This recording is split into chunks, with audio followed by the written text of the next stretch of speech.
Trustees. I'm here tonight with our PCDC comp plan subcommittee members as well, Commissioner Farrell and Commissioner Drystat, and as well as Clarion Associates, Darcy White, who's the project manager.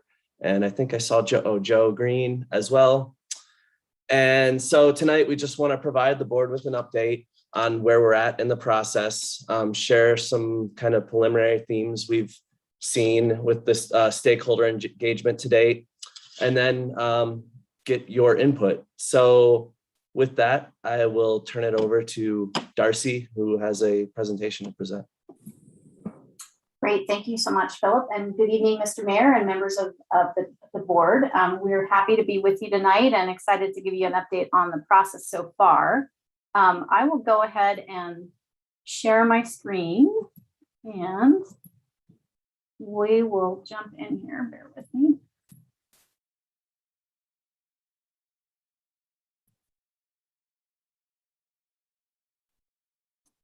All right, so Philip mentioned we got underway back in August and wanted to kind of touch base on the timeline, the work that we've completed to date. But I think bulk of our time tonight, hopefully we will be able to spend just sort of listening. We have some questions for you, some of which we've been talking about with, kind of getting feedback from others, but definitely want to take this chance to get your input and work that into the process.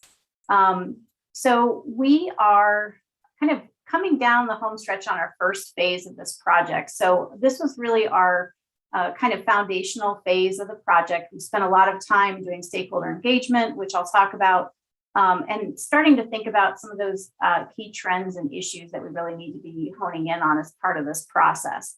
Once we get through some of the details of this, which I'll touch on in a moment, we will be taking all of that feedback that we've heard and really starting to put together the first component of the plan, which will be what we call the plan and policy framework. So we'll be looking at vision, we'll be looking at overarching goals and really trying to synthesize the feedback that we've heard. So that will be the kind of the next chance for everyone to weigh in and kind of tell us, are we on the right track? Have we missed anything?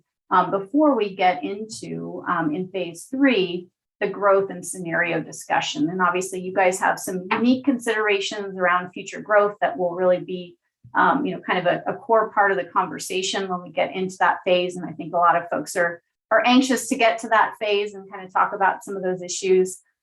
So we'll have, a good chunk of time and some outreach around those issues. And then we'll work towards a draft plan, which will be our final round of community engagement in terms of, kind of looking at how the plan fits together and, kind of last chance to refine it before we bring it forward for consideration of adoption. So again, for anyone who is watching, we will have opportunities for public input at each of these phases, and we will do moving forward, likely have kind of a combination of in-person and online opportunities, because we know that there's still very much a hybrid preference happening in Lyons and other communities that we're working in. So we'll make sure to provide multiple ways for people to patch in and provide feedback as we go forward.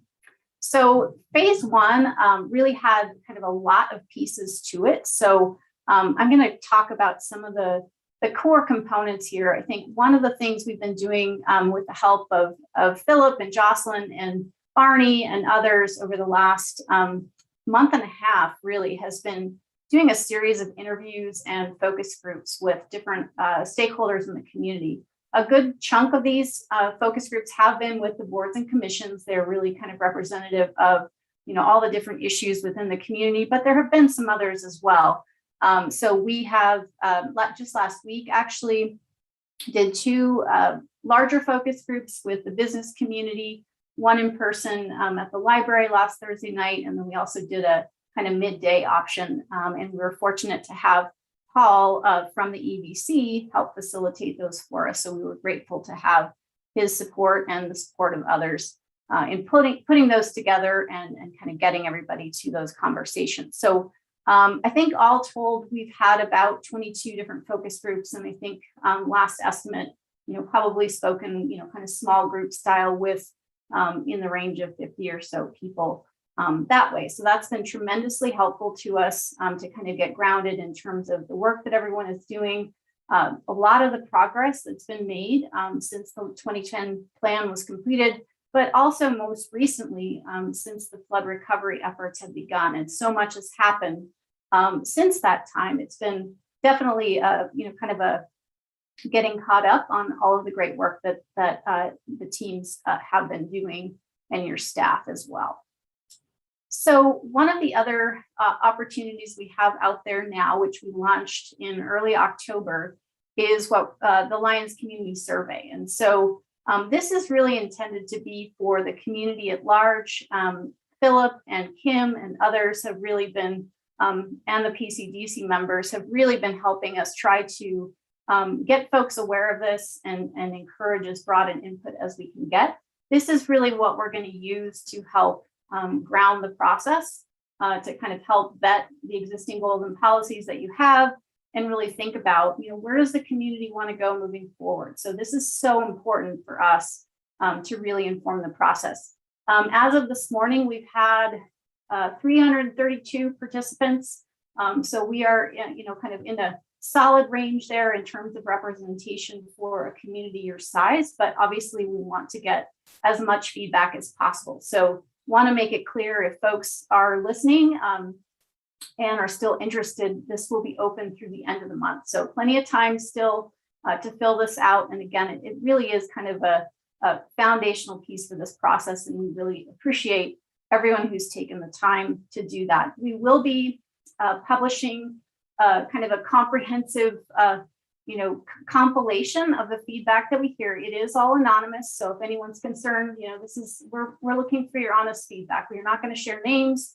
We are simply going to summarize the feedback that we've heard and use that to inform our conversations moving forward. So all of that will be there, very transparent in terms of, if you had comments on certain things, you ought to be able to find that in the summary report. And I will warn you, we started to compile that information so far. It will be a pretty meaty document. There's a lot of feedback, a lot of open-ended responses, but it's always really helpful this early in the process for people to get a chance to really just kind of share anything that they've been thinking about and kind of get that into the line of thinking. The other opportunity that we've had available and will continue to have available really for the duration of the process is what we're calling the ideas map. So this is on the Lions Thrive website.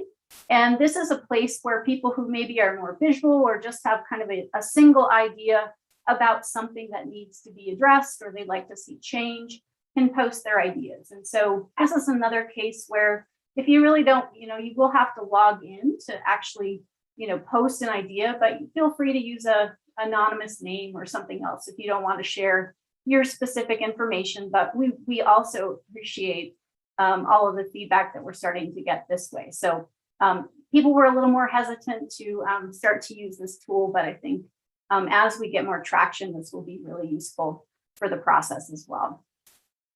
So in terms of common themes that we've been hearing so far, primarily through our stakeholder interviews, because we're just starting to get into the survey analysis, is thinking about the many assets that the community has. I think when you ask people what they love about the town of Lyons, they are not shy and kind of sharing a lot of different things. And I think there's a lot of overlap in those ideas, but there's also different perspectives on, kind of which one should lead and which one is most important. So those will be good discussions to have going forward.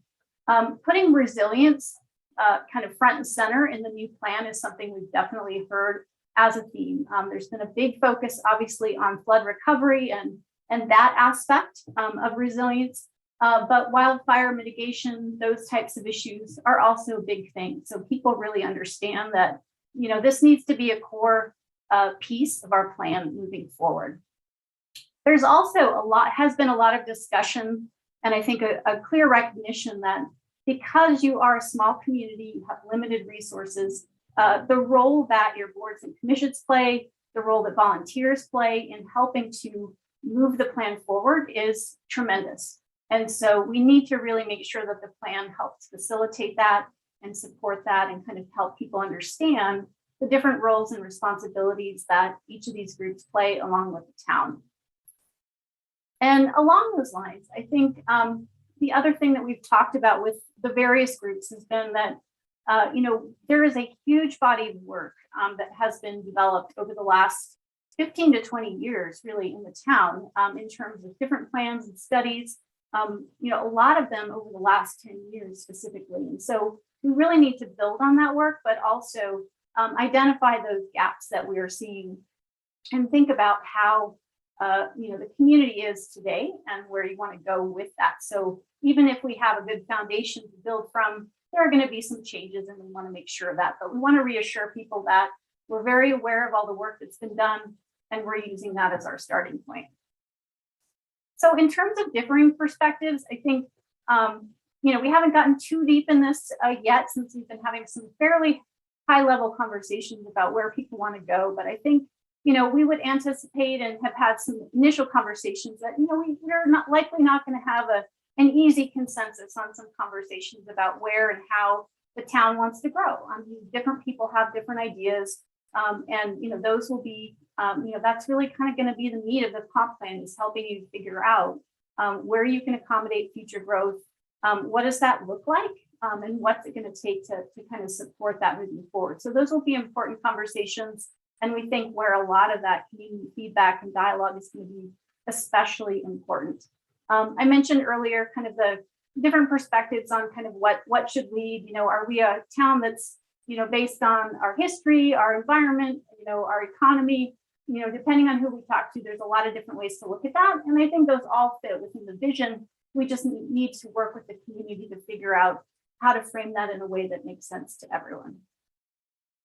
So some of the emerging ideas we've heard through our conversations, a lot of discussion about just sort of the accommodation and kind of creating a level playing field. So recognizing that we need to support the businesses that we have in the community today, but also, provide opportunities for expansion, new businesses to come in, and try to make it as fair as possible in terms of processes and procedures, policies that we have in the plan, so that it's really clear and easy for people to understand how to move forward with their projects. One of the other things we've heard, which was new for us, but I think maybe not so new for you guys, is really looking at Lyons more as a destination versus a gateway. So that was kind of a legacy idea that a lot of people have talked about, but I think kind of shifting potentially through these conversations that, you've evolved over the last 20 years and your kind of motto and your vision might need to change a little bit along with that. We've also heard a desire to really focus on the importance of Lyons being a welcoming community. And so this has come up in a lot of different conversations and a lot of different contexts. So it's worth noting that, just the sense that, we're changing really quickly, and we recognize that there are, kind of longtime residents who have perspectives, and also a lot of new people coming in. And when you have that dynamic, it does create tension sometimes, and something to think about moving forward is how do we work together and really kind of embrace change and kind of recognize that we are going to have new people coming in, and we want to make sure everyone feels welcome. The idea of visitors versus tourists is another thing that came up in one of our conversations, and just sort of changing the dynamic and the perspective, kind of relates a little bit to that welcoming concept as well. So I'm going to give you just a quick preview of some of the questions we have for you. And then I just have some quick notes on next steps, and then we'll turn it open for discussion, if that's okay with you, Mr. Mayor. So we have, I think in terms of our, kind of point in the process, we are really interested in hearing from you on anything that you feel is important, but I think most particularly, really wanting to understand, the specific things, in your minds that you really want to see come out of this process and the plan itself. So you, along with the PCDC, are very much embedded in this plan and kind of moving it forward. What are those things that you really, think are the kind of deal breakers that we need to focus on in this, that you really want to see come out of that? And then if you have other thoughts, we would love those as well. If we don't have time tonight, we would welcome feedback via email. Send your thoughts to Philip. He'll compile those. We'd be happy to take that feedback at any time over the next while. So in terms of next steps, as I mentioned, the community survey will close on November 30th. So plenty of time still while you're finishing your holiday meal next week. Plenty of time to fill out the survey. We are also working on completing what we're calling the policy scan and the community profile. So the policy scan really gets at that issue I talked about earlier in terms of how do we get our arms around all of the work that's been done, where we stand with it, and what do we need to carry forward, kind of what's been done. So that's the process we're working through now. And then the community profile will provide updated information on all of the statistics that really ground the plan. So population, housing trends, economy, all of those things that we need to know and really understand to see where you stand versus 10 years ago and where we think you're going to be projection wise over the next 10 to 20 years. So that information will be coming out. We'll be working through our staff draft in the next couple of weeks, probably in the December time frame. And as we start to post stuff to the project website, we'll send out notifications and try to make sure everybody's aware that that's out there. We will also be working on synthesizing the results of the survey. So we have that report to share sometime in December. And then, as I mentioned earlier, starting to get together that preliminary framework for discussion in the January, February timeframe. So our next round of community input will be likely in early February, I would anticipate. And I think around that timeframe is when we would probably want to circle back with this group as well and get your feedback and give you an update on kind of what we heard and where we go from there. So I will stop there and we welcome your feedback.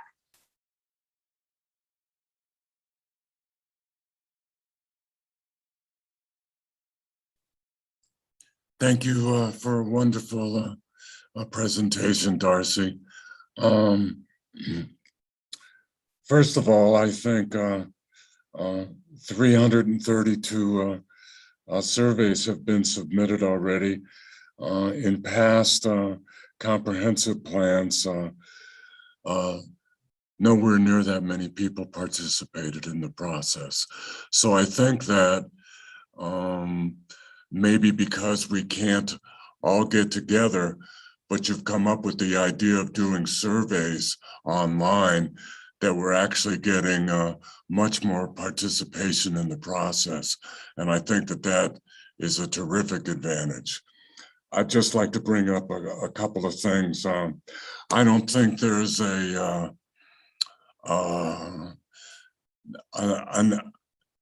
negative connotation to Gateway. I don't think that in the past we've had the capability, let's say in regard to beds available. We're going to have a new hotel. We have Wicasa, our one facility that used to provide beds has been upgraded. I don't think that there's a negative connotation to Gateway. I think that what we can do with that is capitalize on it by having those facilities that are going to be in town in the next couple of years. And so I think it's very advantageous, again, to have 4 million visitors come to Rocky Mountain National Park. And what we should be concentrating on is getting them to stop in Lyons, in one of our facilities that we never had in the past, and spend time walking around, enjoying the town. So like I said, I'm really pleased that so far in the process is nowhere near over. The 332 people have responded to the survey. I think that's really fantastic. Any other comments by anybody? Trustee Miller? Yeah, I just have a couple of comments, kind of along the lines of what you're saying about the Gateway community versus the destination Gateway or destination thing. I think that If you really want to get some of the old timers on board, so to speak, the folks that have been here for decades, generations, with sort of the direction of the town, because there's also a lot of people who have not been here long at all. But to have those folks sort of be amenable to the destination versus the get out of my town thing, which is kind of where it sits, being more welcoming, I guess. We're really going to have to look at parking, I think. Parking is a huge issue here with people who come and take over the downtown area, on High Street in particular, during the day to go mountain biking. Just the other day, I believe it was either Saturday or Sunday, I tried to park down there, I think like 10 o'clock in the morning, 10:30 in the morning, and every single spot was full down there with bikes and people sitting out in their lawn chairs, camp chairs. They were having beers. I mean, it was silly to me that I couldn't even park on the weekend day in my own town. And so it was maddening, quite frankly. So I think that the parking situation is going to have to be addressed at some point for tourists. Can you hear me? I'm sorry, I think my thing froze. For tourism and destination, to be a destination, we're going to have to put some parking implementations in place for that. I think that's a policy gap, for sure. I also feel like there are some affordable housing issues, which we all know, but we did put an ADU policy in place where people could build ADUs and gave them cuts for, allowing them to not pay extra tap fees. But then we also didn't put anything in place for, affordable housing. So I think that was kind of a short-sighted thing in my mind.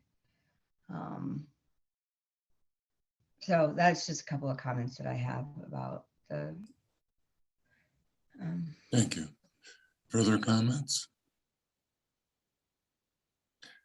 Trustee Rogan?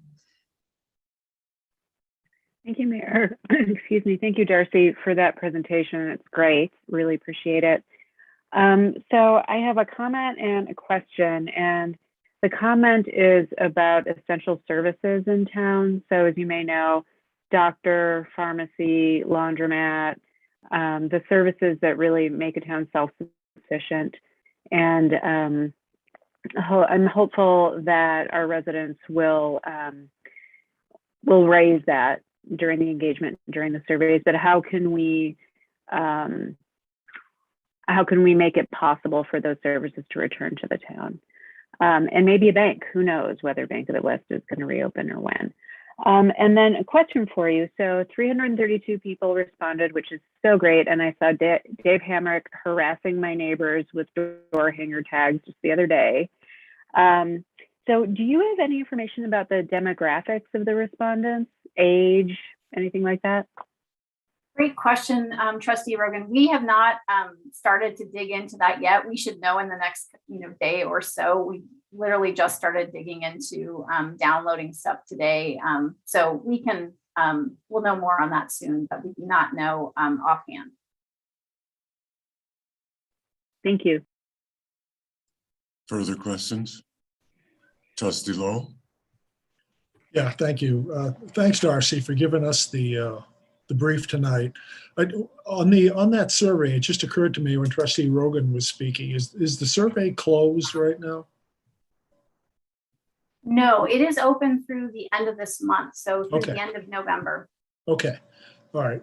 And you asked us at the beginning of the meeting what our opinion is on what we would like you to concentrate on. And one of the things that has occurred to me in my short tenure as a trustee is, and has been so eloquently put forth by Mayor Pro Tem Browning, is that the build out of the town is pretty close within town limits.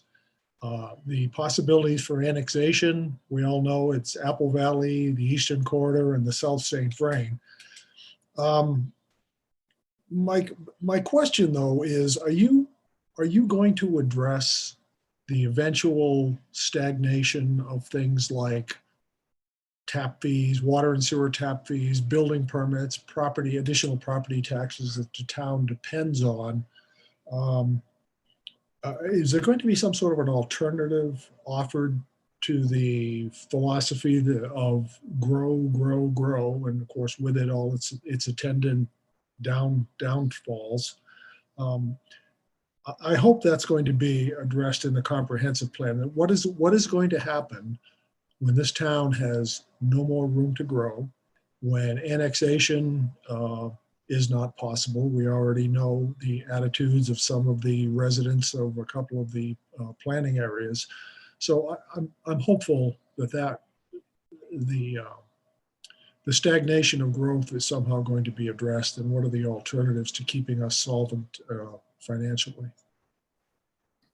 So thanks for that question, Trustee Lowell. We will be looking at a big part of this is what is the timing of build out. So when you start to put together the pieces of the Eastern Corridor and the different areas that were looked at in the LPPPA plan, we'll be comparing that against the projections from Dr. Cog to see, are we talking about a 10-year build out based on projected growth? Are we talking about a 20-year build out based on projected growth? So that we can have a better sense of when those types of issues will come into play. So as you are well aware, the work that was done for the LPPA actually looked at fiscal impact considerations for different types of growth. We will be using that information to kind of inform those discussions to talk about things at a conceptual level. We will not be doing kind of a separate fiscal impact analysis as part of this process, but we will be trying to inform those discussions with the work that's been done about how different uses will affect the town's bottom line. And again, tying it back to timelines. I think one of the things that I have, in my experience, seen in kind of smaller communities is, there's a perception of, change happens really, really quickly. But when you start looking at the numbers of, how much growth are we seeing, you just approved a project, the Summit Housing Project, around 40 units, as I understand. So that's a pretty big deal, a pretty big chunk of housing, but the opportunities for, how many more of those are you going to see? And so we'll be looking at all of those factors and trying to just help people understand trade-offs and really think about, near-term impacts and priorities, but also kind of that long-term strategy, but, not getting into that deep analysis that I think you might be looking for.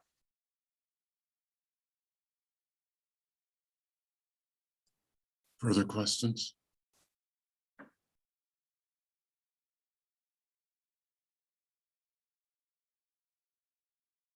Seeing none, how do we proceed?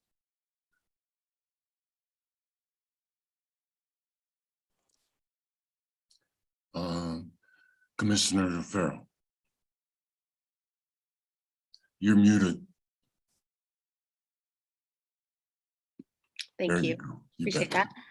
that. I have an ask of the Board of Trustees, actually. I'm excited about this 332 number in response to our surveys. But I really would love it if you haven't had an opportunity to promote this with your own neighbors and your own social media. You know, I think that it would be wonderful for the community to hear from the trustees specifically saying how important it is to fill out your surveys. I love this ideas map and this storyboard opportunity. There's an opportunity for all of us to ourselves put in what we think is valuable as a resident, not just as a trustee. So if you want to put your resident hat on and you could start feeding, I kind of call it seeding a garden, some ideas that you have, I would really appreciate that. And I think that it can continue to keep this evolving and rolling with more and more information that we can receive, the better off we are. So I'm asking each board member to please promote it to your neighbor, your social media, and perhaps even go back and look at the ideas map and the storyboards, please.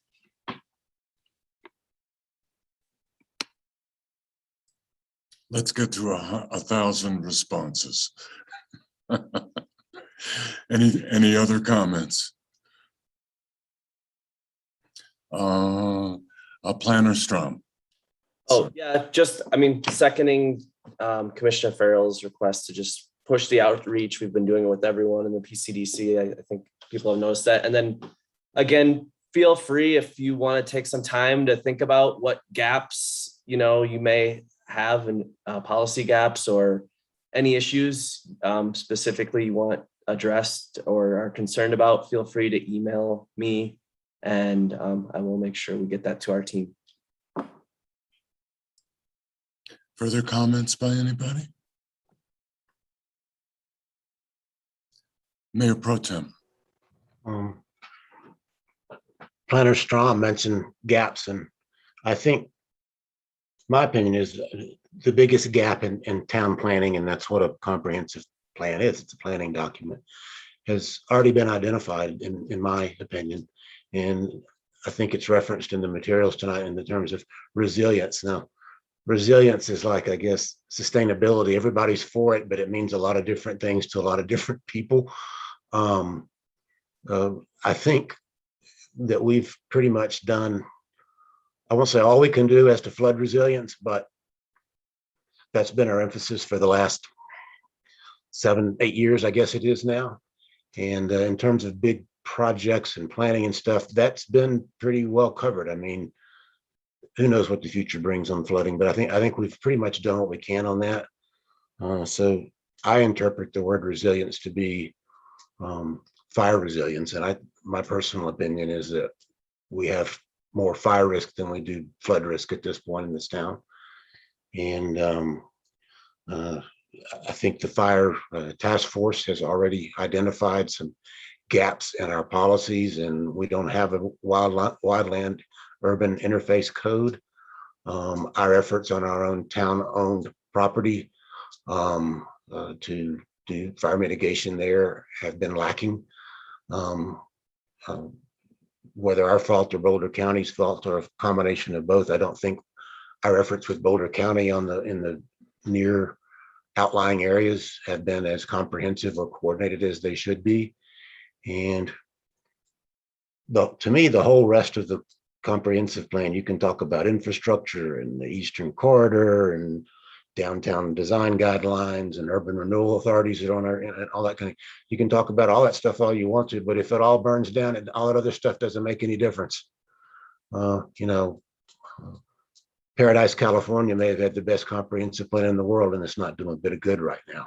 So that's just what I would focus on. That's, to me, that is the biggest gap, and I'm glad to see that identified as a priority in the preliminary survey results. Resilience, and in particular fire resilience and fire risk mitigation is just huge. I don't think there's anything bigger, and that's where I'm coming from.